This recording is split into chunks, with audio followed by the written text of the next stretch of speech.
Oi pessoal, tudo bem com vocês? Aqui quem está falando é a professora Daiane. Eu estou aqui hoje para fazer a explicação dos conteúdos da semana 2 do Plano de Estudo Tutorado, volume 5, de Geografia para o segundo ano do ensino médio.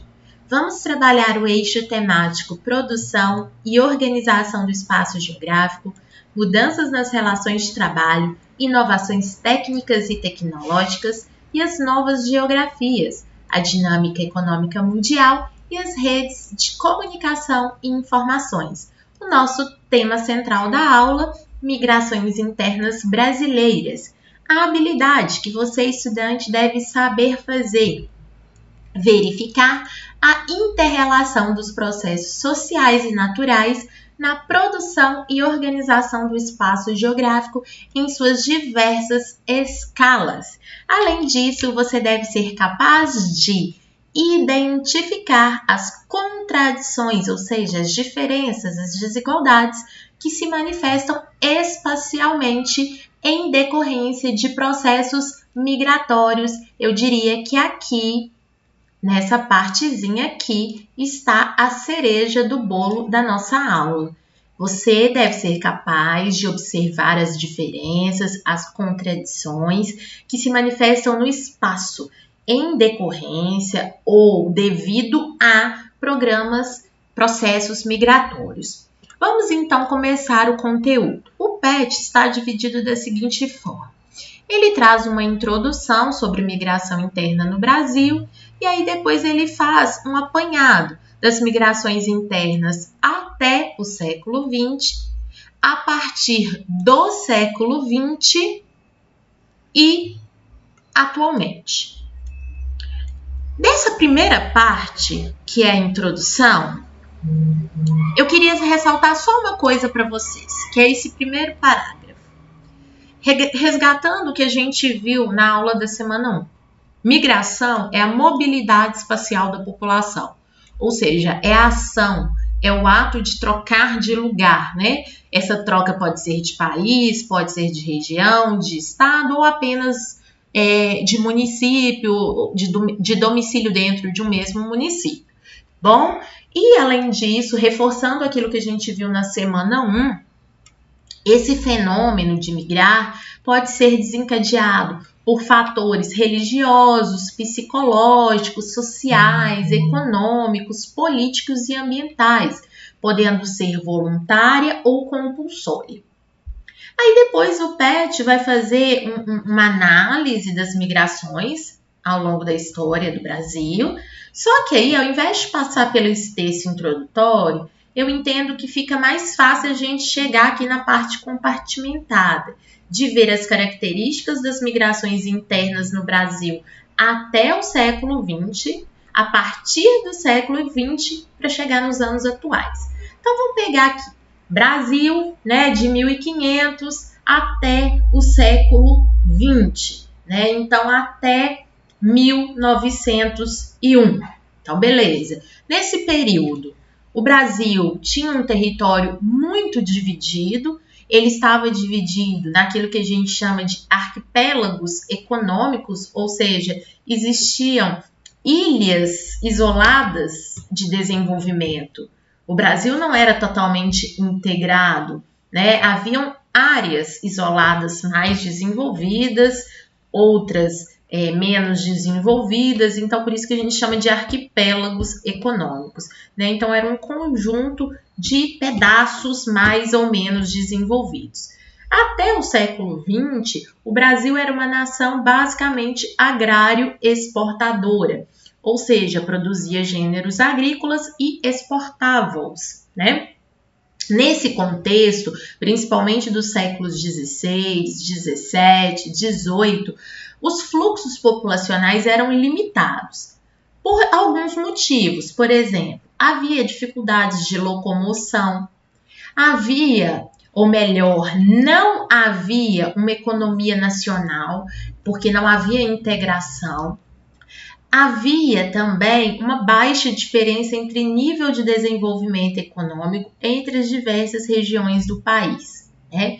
Então, durante o século XVI, pegando aqui o século XVI, o que a gente observava? Que a maior concentração das pessoas estava no Nordeste. Daí, por que o Nordeste? Bom, porque no século XVI o Nordeste era o polo econômico do Brasil. Era o polo econômico da colônia. Era onde a produção açucareira se desenvolvia, né? Então, o Nordeste era a região mais desenvolvida. Entretanto, a produção de açúcar entra em decadência no Brasil e a decadência da cana-de-açúcar, da produção da cana-de-açúcar, coincide com a ascensão de uma outra atividade econômica, a mineração, especialmente na região de Minas Gerais. Isso a gente está falando do século XVIII. E aí, neste contexto, então, de decadência da plantação de cana-de-açúcar e ascensão da mineração, no século XVIII, a gente vai observar um grande fluxo migratório. De onde para onde? Do Nordeste para regiões de São Paulo, Rio e Minas, né? Ou seja, regiões próximas às terras da mineração. É bom ressaltar que a mineração ela teve um ciclo curto, porque ela teve um crescimento muito expressivo, mas ela também entrou em decadência muito rápido, né? Já no século XIX, por exemplo, a mineração já não era a principal atividade econômica do Brasil, era a cafeicultura, ou seja, a plantação de café. E aí, nesse contexto de cafeicultura, novos movimentos migratórios vão acontecer em direção ao Rio e São Paulo, que eram as principais regiões produtoras de café no século XIX, com destaque para o Vale do Rio Paraíba e o Oeste Paulista, beleza? Ainda falando de até o século XX, nós temos o ciclo da borracha, que aconteceu ali no final do século XIX, né, em que milhares de nordestinos migraram para a Amazônia, com a expectativa, né, de ganhar dinheiro nos seringais. Para quem não sabe, a seringueira é a árvore da qual o látex é extraído. Então, muitos nordestinos migraram em direção à Amazônia, nessa expectativa de ganhar dinheiro aí com a extração do látex nos seringais e, consequentemente, com a produção de borracha natural. Então, esse é o panorama das migrações no Brasil até o século XX. E a partir do século XX? E aí, quando a gente fala a partir do século XX, cabe, né, 100 anos. Mas a gente vai focar aqui em 3 décadas. A década de 50 e 60 e depois a década de 70, tá bom?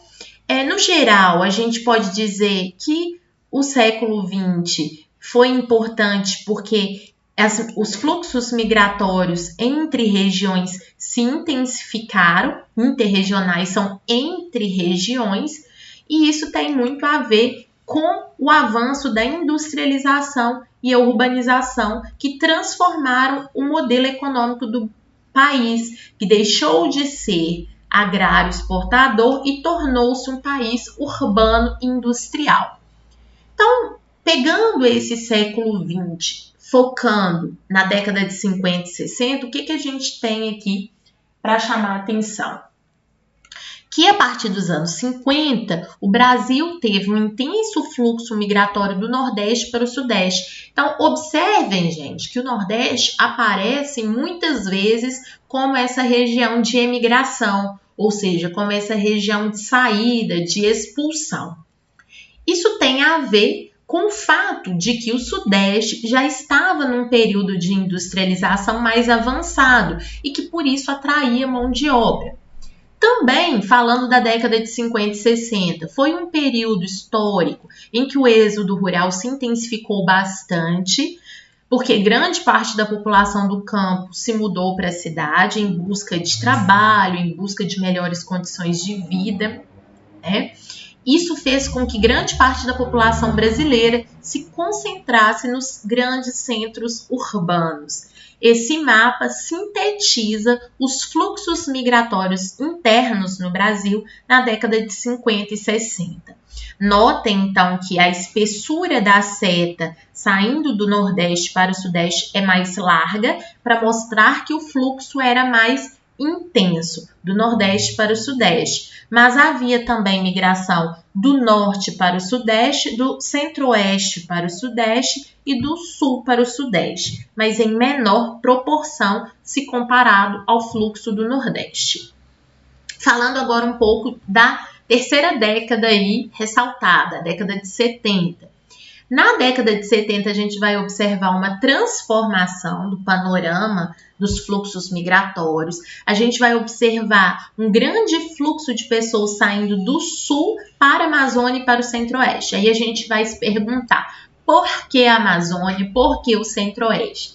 Década de 70 e 80, a gente está falando de regime militar e a política de desenvolvimento regional adotado pelo governo militar financiou a instalação de grandes propriedades rurais na Amazônia e no Centro-Oeste. Então, os militares estimularam o uso de máquinas, o uso de produtos químicos, com o objetivo de atender à demanda por alimento, tanto do mercado nacional quanto do mercado internacional.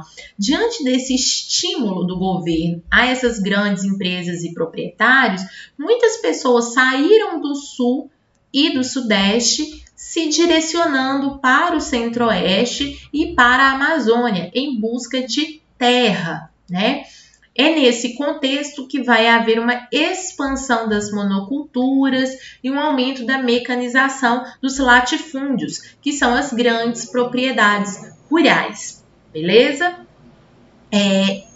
Falando um pouco de hoje em dia, né? Qual que é a principal característica dos movimentos migratórios hoje? A gente poderia dizer que é a desconcentração populacional. Isso tem a ver com a queda no crescimento das populações das grandes metrópoles. Eu queria ressaltar uma coisa aqui, pessoal. Quando a gente fala queda no crescimento, eu não estou falando que houve uma diminuição da população. A população continua crescendo, só que ela cresce num ritmo mais lento. É isso que está acontecendo nas metrópoles. Há um crescimento em um ritmo mais lento, né? E em contrapartida, as cidades pequenas e médias crescem num ritmo mais acelerado, ok? Além disso, a gente também tem que ressaltar o fato de que as infraestruturas brasileiras, ainda que precárias, se modernizaram, né? Ampliando a rede de transporte, ampliando a rede de comunicação e de energia. Isso fez, né, com que não houvesse aquela necessidade tão grande de se concentrar em determinadas áreas. Né? As empresas, por exemplo, as indústrias puderam se desconcentrar, porque outras regiões passaram a oferecer infraestruturas modernas também.